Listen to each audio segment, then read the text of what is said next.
എല്ലാവർക്കും സിനി ജോഷി വ്ളോഗ്സിൻ്റെ പുതിയൊരു വീഡിയോയിലേക്ക് സ്വാഗതം. എല്ലാവരും സുഖമായിട്ടിരിക്കുന്നു ഞാൻ വിശ്വസിക്കുന്നു. ഇന്ന് ഞാനൊരു കുക്കിംഗ് വീഡിയോ ആയിട്ടാണ് വന്നിരിക്കുന്നത്. നമുക്ക് കാപ്പി, ദോശ, ഇഡ്ഡലി, അപ്പം അതിൻ്റെ കൂടെയൊക്കെ കഴിക്കാൻ പറ്റിയ ഒരു അടിപൊളി സാമ്പാറാണ്. അപ്പം ഞാൻ ഒരുപാട് റെസിപ്പീസ് ട്രൈ ചെയ്ത് എനിക്ക് ഏറ്റവും ബെസ്റ്റായിട്ട് തോന്നിയ ഒരു സാമ്പാർ റെസിപ്പിയാണ്. അപ്പം നിങ്ങളും തീർച്ചയായും ഈ ഒരു സാമ്പാർ ട്രൈ ചെയ്ത് നോക്കുക, ഫീഡ്ബാക്ക് എന്നെ അറിയിക്കുക. അപ്പോൾ നമുക്ക് വീഡിയോയിലോട്ട് പോവാം. ഫസ്റ്റ് നമുക്ക് 1/2 കപ്പ് തോരൻ പരിപ്പ് കഴുകി വൃത്തിയാക്കി അതിലേക്ക് 1 സ്പൂൺ വെളിച്ചെണ്ണയും കുറച്ച് മഞ്ഞൾപ്പൊടിയും ഒരു തണ്ട് കറിവേപ്പിലയും ഇട്ട് കുക്കർ അടച്ചു വെച്ച് ഒരു 5 വിസിൽ വരുന്നതുവരെ വേവിച്ചെടുക്കാം. ഇനി ഈ സാമ്പാർ വയ്ക്കാനായിട്ട് നമ്മുടെ കയ്യിലുള്ള വെജിറ്റബിൾസ് നമുക്ക് എടുക്കാം. ഏതെങ്കിലും ഇല്ലെങ്കിലും കുഴപ്പമൊന്നുമില്ല, ഉള്ളത് വെച്ച് അഡ്ജസ്റ്റ് ചെയ്ത് ഉണ്ടാക്കാം. എന്തായാലും ടേസ്റ്റിൽ കുറവൊന്നും വരില്ല. അപ്പം ഞാനിവിടെ എടുത്തിരിക്കുന്നത് 3 മീഡിയം സൈസ് തക്കാളി, 2 അമരയ്ക്ക, 1 കഷ്ണം ചേമ്പ് മുട്ട, 2 സാമ്പാർ മുളക്, 1 ഉരുളക്കിഴങ്ങ്, കുറച്ച് വെള്ളരിക്ക, കുറച്ച് പടവലം.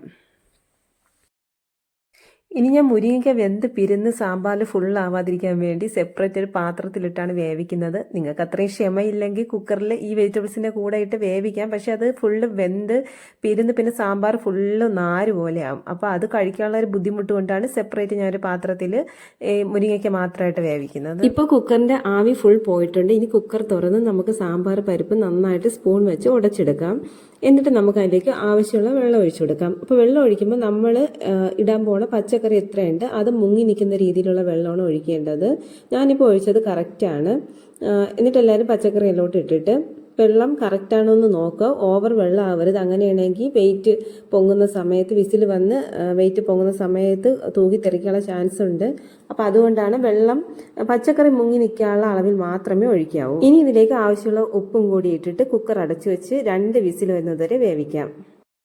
ഇപ്പോൾ നമ്മുടെ മുരിങ്ങയ്ക്ക് ഏകദേശം വെന്തിട്ടുണ്ട്. ഇനി ഇതിലേക്ക് ആവശ്യമുള്ള കുറച്ച് ഉപ്പിട്ട് കൊടുക്കാം. ഇനി ഒരു ബൗളിൽ നമ്മുടെ സാമ്പാറിന് ആവശ്യമുള്ള കുറച്ച് പുളി നമുക്ക് കുതിർത്ത് വെക്കാം. ഇനി വേറൊരു പാൻ അടുപ്പത്ത് വെച്ച് ചൂടാക്കിയിട്ട് അതിലേക്ക് വെളിച്ചെണ്ണ ഒഴിച്ചു കൊടുക്കാം. വെളിച്ചെണ്ണ ചൂടാകുമ്പോൾ അതിലേക്ക് കുറച്ച് ഉലുവയും കുറച്ച് കടുകും ഇട്ട് പൊട്ടിച്ചെടുക്കാം. ഇതിൻ്റെ കൂടെ നമുക്ക് വറ്റൽമുളക് ഉണ്ടെങ്കിൽ ചേർത്ത് കൊടുക്കാം. എൻ്റെ ഇപ്പം ഇല്ലാത്തത് കൊണ്ട് ഞാൻ ഇടുന്നില്ല. പിന്നെ നമുക്ക് കരിയേപ്പിലയും ചേർത്ത് ഒരു 7-8 ചെറിയ ഉള്ളി കൂടി ഇതിലേക്കിട്ട് വഴറ്റിയെടുക്കാം. ഉള്ളി വെന്ത് ബ്രൗൺ കളറായിട്ട് വരുമ്പോൾ അതിലേക്ക് നമുക്ക് ഒരു കത്തിരിക്കയും 2-3 വെണ്ടയ്ക്കയും കട്ട് ചെയ്തത് ചേർത്ത് കൊടുക്കാം. അപ്പോൾ നമ്മൾ ഈ സമയത്ത് നല്ല ഹൈ ഫ്ലെയിമിലിട്ട് നല്ല ഡ്രൈ ആക്കി എടുക്കുകയാണെങ്കിൽ സാമ്പാറിൽ കഴിക്കുന്ന സമയത്ത് ഈ കത്തിരിക്കയും വെണ്ടയ്ക്കയും എടുത്ത് കഴിക്കാൻ നല്ല ടേസ്റ്റ് ആയിരിക്കും. ഇനി നിങ്ങൾ ലോ ഫ്ലെയിമിലിട്ട് പതുക്കെ വേവിച്ചാണ് എടുക്കുന്നതെങ്കിൽ അത്ര ടേസ്റ്റ് വരത്തില്ല. അപ്പോൾ നിങ്ങൾക്ക് ഇഷ്ടമുള്ളതൊക്കെ ചെയ്യാം. ഇനി അതിലേക്ക് ആവശ്യമുള്ള ഉപ്പ് കൂടി ഇട്ട് കൊടുത്ത് നമുക്കത് വേവിച്ചെടുക്കാം. ഇപ്പോൾ ഇതെല്ലാം വെന്ത് വന്നിട്ടുണ്ട്. ഇനി ഇതിലേക്ക് നമുക്ക് 1/2 ടീസ്പൂൺ മഞ്ഞൾപ്പൊടി, 2 സ്പൂൺ മല്ലിപ്പൊടി, 1/2 സ്പൂൺ മുളക് പൊടി, അതുപോലെ മെയിനായിട്ട് ചേർക്കേണ്ടതാണ് 1/2 സ്പൂൺ സാമ്പാർ പൗഡർ. അപ്പോൾ സാമ്പാർ പൗഡർ ഏത് ബ്രാൻഡ് വേണമെങ്കിലും യൂസ് ചെയ്യാം. ഇനി ഈ പൊടികളുടെ പച്ചമണം മാറുമ്പോൾ നമുക്ക് നേരത്തെ സോക്ക് ചെയ്ത് വെച്ചിരുന്ന പുളി പിഴിഞ്ഞ് ആ പുളിവെള്ളം ഇതിലേക്ക് ഒഴിച്ചു കൊടുക്കാം. ഇതവിടെ തിളയ്ക്കുന്ന സമയം നമുക്ക് കുക്കർ തുറന്ന് പച്ചക്കറി എന്തായെന്ന് നോക്കാം. അപ്പോൾ പച്ചക്കറികളെല്ലാം നന്നായിട്ട് വെന്തിട്ടുണ്ട്. ഇതിലേക്ക് നമ്മൾ വേവിച്ച് വെച്ച മുരിങ്ങയ്ക്ക ചേർത്ത് കൊടുക്കാം. ഈ സമയം നമ്മുടെ പുളിവെള്ളം നന്നായിട്ട് തിളച്ചിട്ടുണ്ട്. ഇനി ഇതെടുത്ത് നമുക്ക് വേവിച്ച് വെച്ചിരിക്കുന്ന കുക്കറിലെ പച്ചക്കറിയിലോട്ട് ഒഴിച്ച് മിക്സ് ചെയ്തെടുക്കാം. ഇപ്പോൾ മിക്സ് ചെയ്യുമ്പോൾ നമുക്ക് സാമ്പാർ കുറച്ച് കുറുകിയതായിട്ട് തോന്നുകയാണെങ്കിൽ മറ്റേ പാനിൽ നമുക്ക് കുറച്ച് വെള്ളം ചൂടാക്കി ഈ സാമ്പാറിലോട്ട് ഒഴിച്ചു കൊടുക്കാം. ഈ സമയം നമുക്ക് ഉപ്പും പുളിയും എല്ലാം ഒന്ന് ബാലൻസ് ചെയ്യാനായിട്ട് കുറച്ച് ശർക്കര, ഒരല്പം ശർക്കര മതി, അതുകൂടി നമുക്ക് ഈ സാമ്പാറിലോട്ട് ചേർത്ത് കൊടുക്കാം.